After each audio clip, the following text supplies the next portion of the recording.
একসময় ৩ ফরম্যাটেই বাংলাদেশ জাতীয় দলের নিয়মিত মুখ ছিলেন মেহেদী হাসান মিরাজ।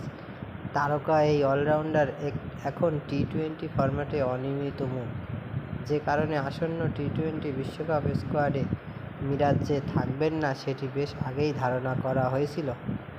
বিশ্বকাপ দলের সঙ্গে না থাকলেও তিনি সতীর্থদের সঙ্গে ভুলে যাননি, শুভকামনা জানিয়েছেন ফেসবুক পোস্টেও। আজ রাতে বাংলাদেশ ক্রিকেট দল যুক্তরাষ্ট্রের উদ্দেশ্যে দেশ ছাড়বে। বিশ্বকাপের আগে নাজমুল হোসেন শান্তর দল শেষ প্রস্তুতি হিসেবে 3 ম্যাচের টি-20 সিরিজ খেলবে সেখানে।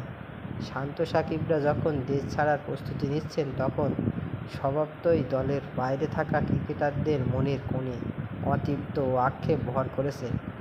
মিরাজও হয়তো তার ব্যতিক্রম নন, তবে এই সময়ে তিনি নিজেকে একজন শুভাকাঙ্ক্ষীর ভূমিকায় রেখেছেন। নিজের অফিসিয়াল ফেসবুক পোস্টে মিরাজ শান্তদের শুভকামনা জানিয়ে মিরাজ লিখেছেন, দলের সাথে সরাসরি না থাকলেও একজন সমর্থক ও শুভাকাঙ্ক্ষী হিসেবে সবসময় আমি এই দলের একজন। টি-20 বিশ্বকাপের এই পথ চলায় সবার প্রতি শুভকামনা রইল।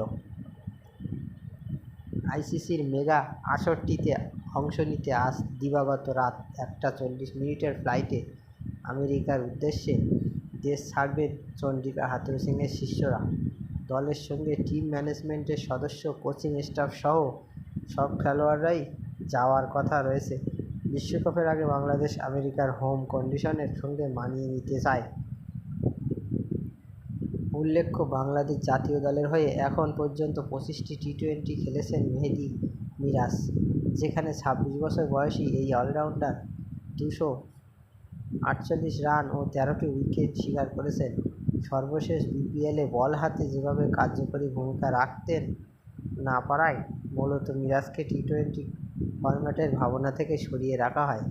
এরপর শ্রীলঙ্কা ও জিম্বাবুয়ে সিরিজের দলেও ছিলেন না তিনি।